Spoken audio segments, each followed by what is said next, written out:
দেখো লোটে মাছ রান্না করছি। কড়াতে তেল দিয়ে দিলাম, তেল দিয়ে এবার কাঁচা লঙ্কা কুচি দিয়ে দিলাম, এটার মধ্যে ডিম ফাটিয়েও দিয়েছি।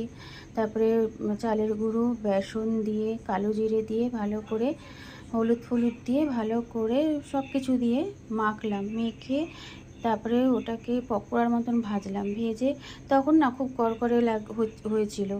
এবার যখন ঝোলে দিলাম, ঝোলে দেওয়ার পর মানে ওটা কি হয়, নরম হয়ে যায়।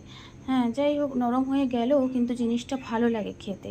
হ্যাঁ, শক্ত ওই যে পকোড়া পকোড়া ভাবটা একটু একটু থাকে, যেহেতু বেসন দেওয়া হয়, চালের গুঁড়ো দেওয়া হয়। তো ভালো করে তো ভেজে নিলাম লোটে মাছগুলো ভেজে নিয়ে কিছুটা ভাজা রেখেছিলাম ডাল দিয়ে খাওয়ার জন্য। ডাল দিয়েও খেতে খুব ভালো লাগে এটা, জানো তো। শুধু যদি ডাল ভাত আর এটা ভাজাটাও করতাম তাও ভালো লাগতো। তো যাই হোক, আমার একটু যে তরকারি করতে ইচ্ছা করছিল, তাই তরকারি করলাম। তার মধ্যে একটু জিরে ফোড়ন দিয়ে আলু টালু দিয়ে তারপরে মশলাটা দিয়ে কষিয়ে ভালো করে, মশলাটাও দিয়ে দিয়েছিলাম। মশলা দিয়ে ভালো করে কষিয়ে, আর আমি তো ভালো করে কষাই, তোমাদের এর আগেও ভিডিওতে বলেছি, মশলা ভালো করে না কষালে পর এই মশলার গন্ধটা ছাড়ে। তো ভালো করে কষিয়ে তারপরে লোটে মাছটা যখন ওই ভাজা পকোড়াটা দিয়েছিলাম একদম পুরো লাস্টে, যেন ওটা না ছেড়ে যায়।